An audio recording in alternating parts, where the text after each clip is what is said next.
Magandang araw! Sama-sama tayong matuto sa Teacher Sal Learning Resource Channel. First Term Examination Reviewer in Araling Panlipunan 4. Alin ang halimbawa ng geograpiyang pantao?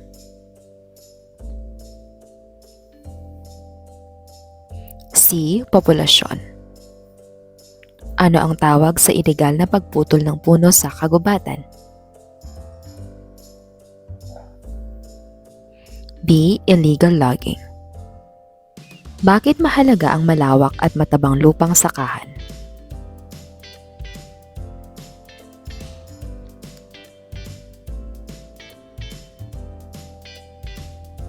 C. Nagbibigay ito ng ani, trabaho, kita at hilaw na materyales.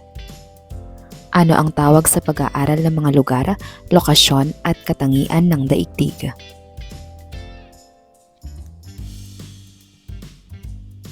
D. Heograpiya. Dumarami ang basurang plastik sa barangay. Ano ang pinakamahusay na gawin?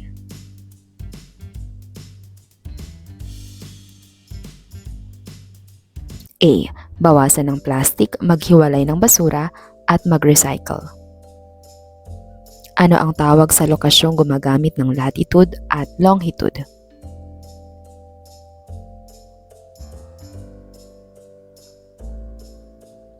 C. Tiyak na lokasyon. Saan kabilang ang ginto, tanso at nickel?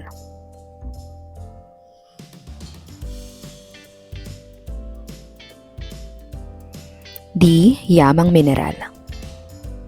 May ilegal na pumuputol ng puno sa kalapit na gubat. Ano ang dapat gawin?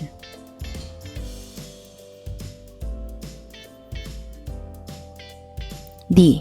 Iulat sa kinauukulan at suportahan ang legal na paggamit ng yamang gubat. Ang Pilipinas ay nasa hilaga ng Indonesia at silangan ng Vietnam. Anong uri ng lokasyon ito?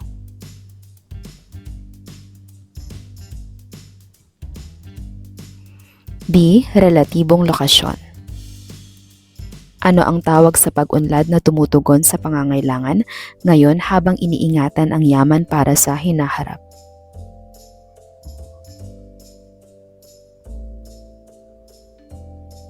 C. Likas kayang pag-unlad. May malawak na palaisdaan ang isang bayan. Paano ito makatutulong sa ekonomiya?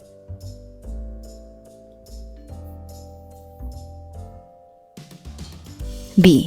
Alagaan, anihin at ipagbili ang isda. Bakit dapat isipin ang susunod na henerasyon sa paggamit ng likas na yaman?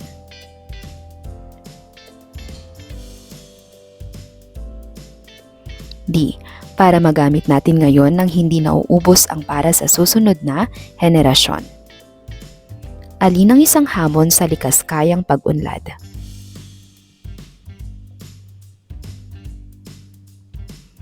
B. Polusyon sa tubig. Mataas at malamig ang isang lugar. Aling gawain ang pinakaangkop?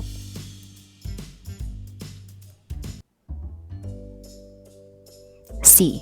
Pagtatanim ng gulay na angkop sa malamig na klima. Ano ang tawag sa lupain, katubigan at himpapawid ng isang bansa?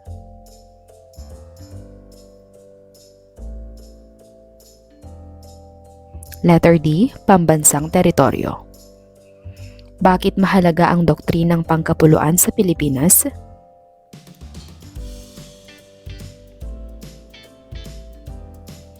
A. Itinuturing nitong magkakaugnay ang mga pulo at katubigan bilang bahagi ng teritoryo. Maraming pamayanan sa Pilipinas ang malapit sa dagat. Paano ito nakatutulong sa kabuhayan?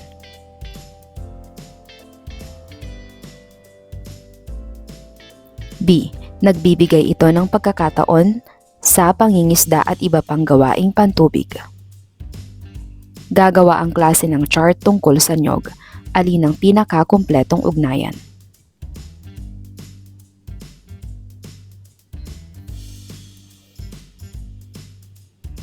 D. Niyog, kopra o langis, pagproseso, trabaho at negosyo, produkto at kita. Anong uri ng hamon ang polusyon, pagkasira ng kagubatan at maruming tubig?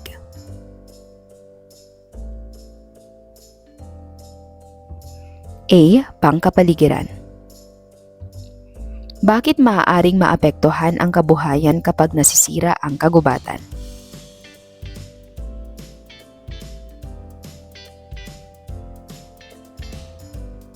D. Maaaring mawala ang hanap buhay at lumala ang baha o pagguho ng lupa. Ang Barangay Malaya ay nasa baybayin at sagana sa isda. Aling programa ang pinakaangkop?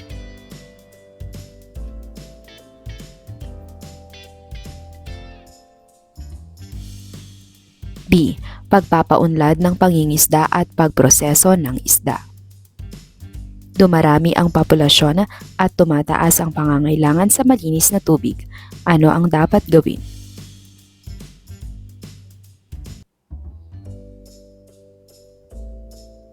C. Magtipid at pangalagaan ang pinagkukunan ng tubig. Ano ang tawag sa mga sangkap na ginagamit sa paggawa ng ibang produkto?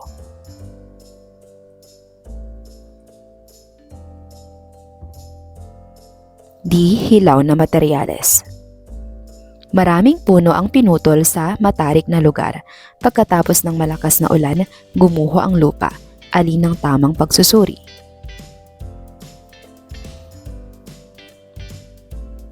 B. Sanhi, labis na pagputol ng puno, epekto, pagguho ng lupa at pinsala.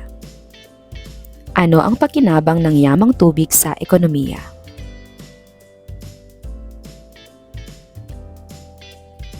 B. Nagbibigay ito ng pagkain at hanap buhay. Kailan nagiging hamon ang mabilis na industrialisasyon?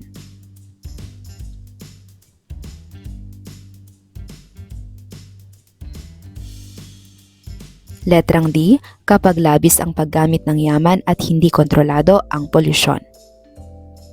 Ang isang lugar ay may niyog, ang isa naman ay sagana sa isda. Ano ang pagkakatulad ng dalawang yaman?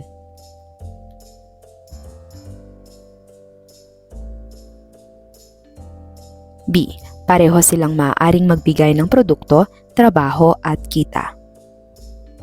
Aling ahensya ang pangunahing nangangasiwa sa kapaligiran at likas na yaman?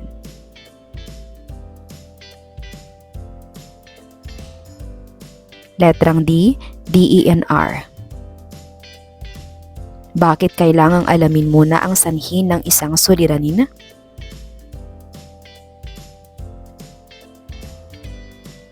B.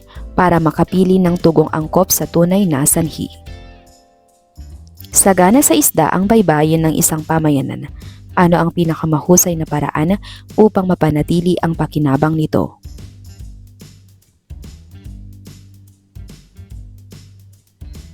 D. Gumamit ng responsableng pangingisda at paunlarin ang pagproseso at pagbebenta. Sinuri ni Marco ang isang lalawigan, mabundok at malamig ito. May 250,000 mamamayan at iba't ibang pangkat etnolinguistiko. Alin ang tamang pag-uuri? B. Pisikal, bundok at klima, pantao, populasyon at pangkat etnolinguistiko. Alin ang mas mahusay na plano sa pagbabawas ng basura sa paaralan?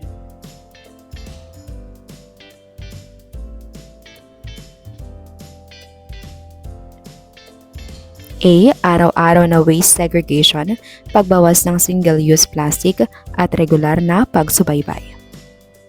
Ang pamayanan A ay may matabang kapatagan. Ang pamayanang B ay mabundok at malamig. Ano ang pinakamainam na pagsusuri?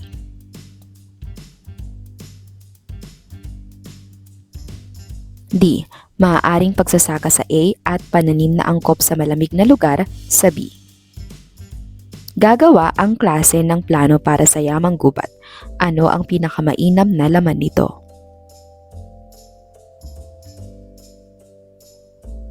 A. Hamon, sanhi, epekto, katuwang, ligtas na hakbang at inaasahang bunga. Mabilis maubos ang isang D na papalitang yaman. Ano ang nararapat gawin?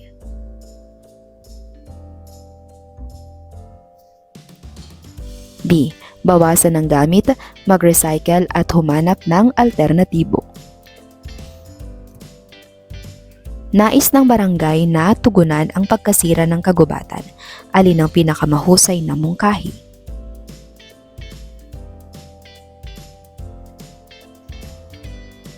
B. Mag-reforest, iulat ang illegal logging at suportahan ang responsableng kabuhayan. Ang pamayanan A ay nagsusunog ng basura. Ang pamayanang B ay naghihiwalay at nagre-recycle. Alin ang mas likas kaya?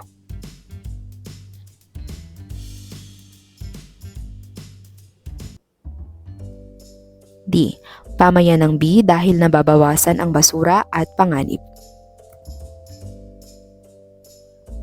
May pabrikang magbibigay ng trabaho ngunit maaaring dumumi ang ilog. Ano ang pinakamainam na pasya?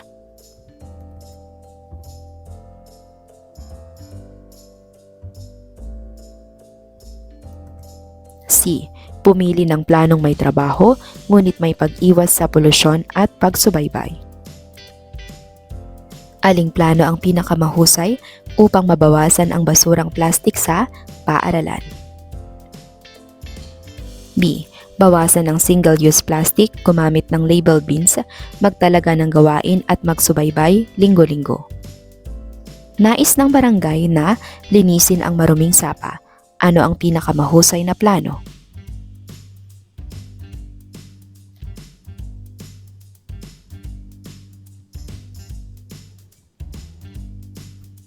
D. Tukuyin ang pinagmumulan ng dumi, linisin ang sapa, pigilan ang maling pagtatapon at regular na magsubaybay.